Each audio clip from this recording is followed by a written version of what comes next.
नमस्कार मित्रों, मैं आचार्य धर्म शिक्षक सिद्धनाथ त्रिपाठी कुंडली दर्शन 8 में आप लोगों का स्वागत करता हूं।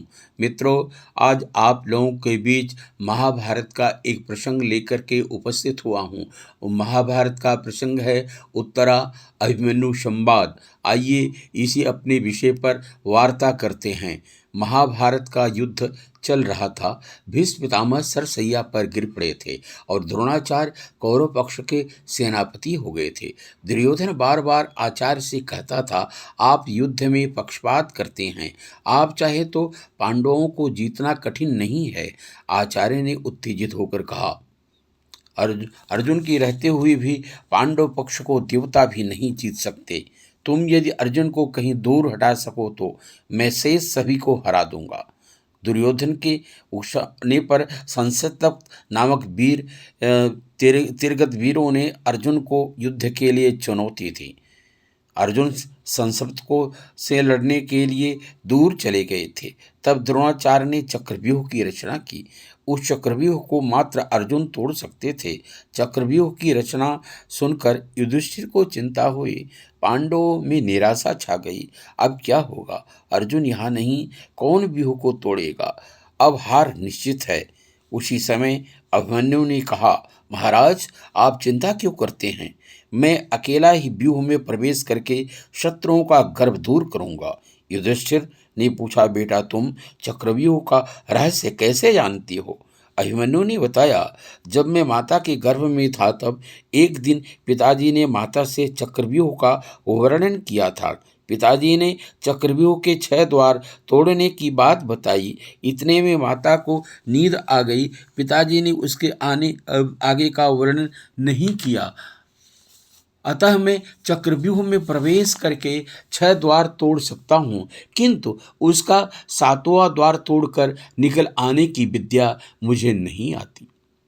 तभी उत्साह में भरकर भीमसेन ने कहा, 7वां द्वार तो मैं अपनी गदा से तोड़ दूंगा। धर्मराज युधिष्ठिर यद्यपि नहीं चाहते थे अभिमन्यु को चक्रव्यूह में भेजा जाए, परंतु दूसरा कोई उपाय भी नहीं था।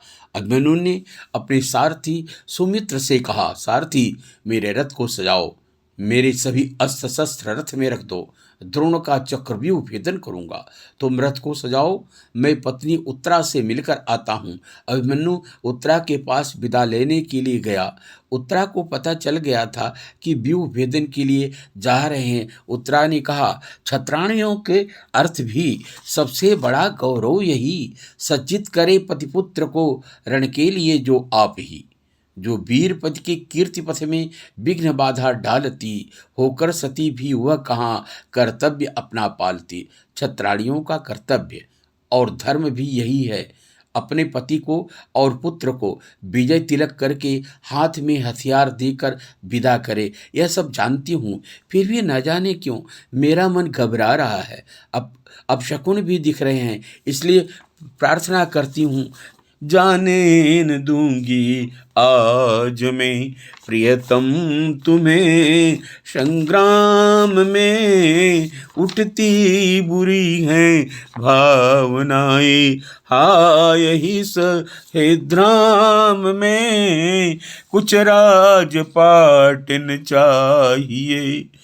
चाऊन क्यों में त्रास ही, हे उत्तरा के धन रहो तुम, उत्तरा के पास ही, उत्तरा के पास ही। उत्तरा के मन में संदेह शंका समाहित थी। उत्तरा ने सब कहा कि मैं सब कुछ जानती हूँ, लेकिन मेरे मन में शंका उठ रही है। मेरे मन में ये शंका जो उठ रही है, मेरे मन में भय दिखाई दे रहा है। इसलिए आज मैं आपको युद्ध में जाने के लिए नहीं कहूँगी। आप युद्ध में न जाइए। मैं चाहे पांडवों की तरफ से कुछ भी, मुझे राजपाट में मुझे नहीं चाहिए।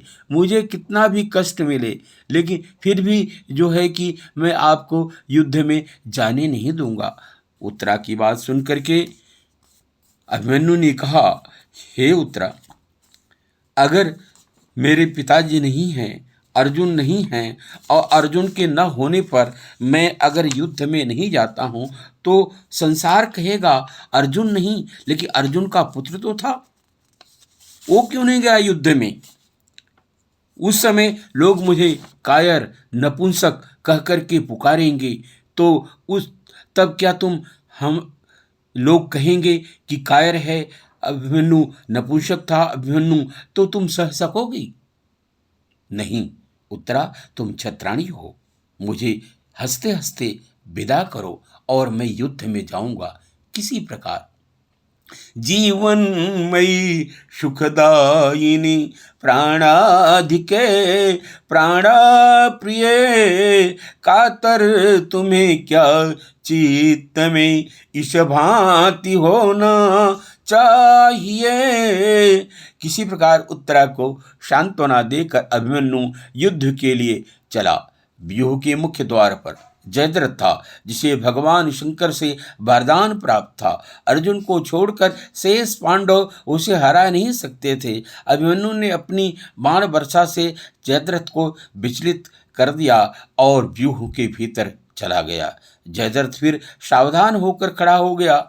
भीम आज सभी पांडव शक्ति भर प्रयास किए, लेकिन जयद्रथ ने उन्हें अंदर नहीं जाने दिया। अभिमन्यु रथ पर बैठा शत्रुओं के व्यूह में घुसा। चारों ओर से उस पर अस्त्र शस्त्रों की वर्षा हो रही थी, किंतु इससे तनिक भी डरा नहीं। अभिमन्यु ने धनुष से पानी की झड़ी के समान चारों ओर बाणों की वर्षा प्रारंभ कर दी। कौरवों की सेना के हाथी घोड़े और सैनिक कट कट कर गिरने लगे, रथ चूर चूर होने लगे, चारों ओर हाहाकार मच गया, सैनिक इधर उधर भागने लगे। द्रोणाचार्य अश्वत्थामा शल्य आए, किंतु अभिमन्यु की गति को कोई भी रोक नहीं सके। अभिमन्यु ने दिव्यास्त्रों को काटता हुआ आगे बढ़ा। द्रोण और कर्ण को बार बार पीछे हटना पड़ा। एक एक द्वार को तोड़ता हुआ रथी महारथियों को परास्त करता हुआ 6 द्वार पार कर लिया।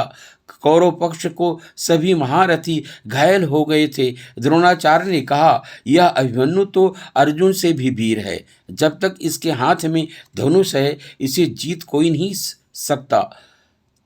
तब सभी महारथियों ने अन्यायपूर्वक एक साथ अभिमन्यु पर आक्रमण कर दिया। एक ने रथ के घोड़े मार दिए, कर्ण ने धनुष काट दिया। इतने पर भी अभिमन्यु रथ से कूदकर शत्रुओं पर प्रहार करने लगा। अभिमन्यु के मार से एक बार फिर चारों ओर भगदड़ मच गई। तब सब एक साथ युद्ध करने लगे। अभिमन्यु का शरीर बाणों से घायल हो गया था, शरीर से खून की धार निकल रही थी, अस्त्र शस्त्र खत्म हो गए थे, रथ का पहिया भी उठाकर ही मारना प्रारंभ कर दिया।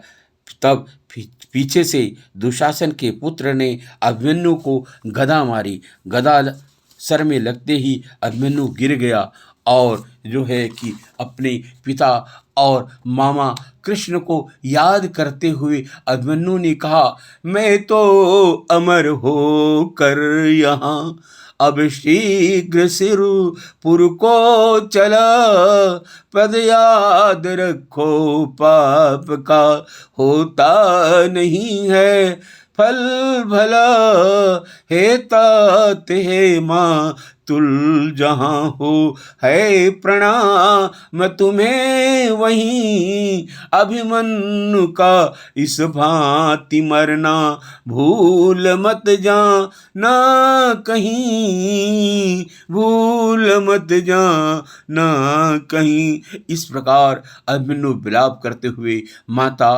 पिता अर्जुन और मामा कृष्ण को याद करते हुए वीर गति को प्राप्त हुआ। मित्रों, अभी आप लोगों ने सुना कि उत्तरा अभिमन्यु संवाद आपको कैसा लगा बताइएगा। अच्छा लगा हो तो वीडियो लाइक करिएगा और वीडियो चैनल सब्सक्राइब करिएगा। धन्यवाद।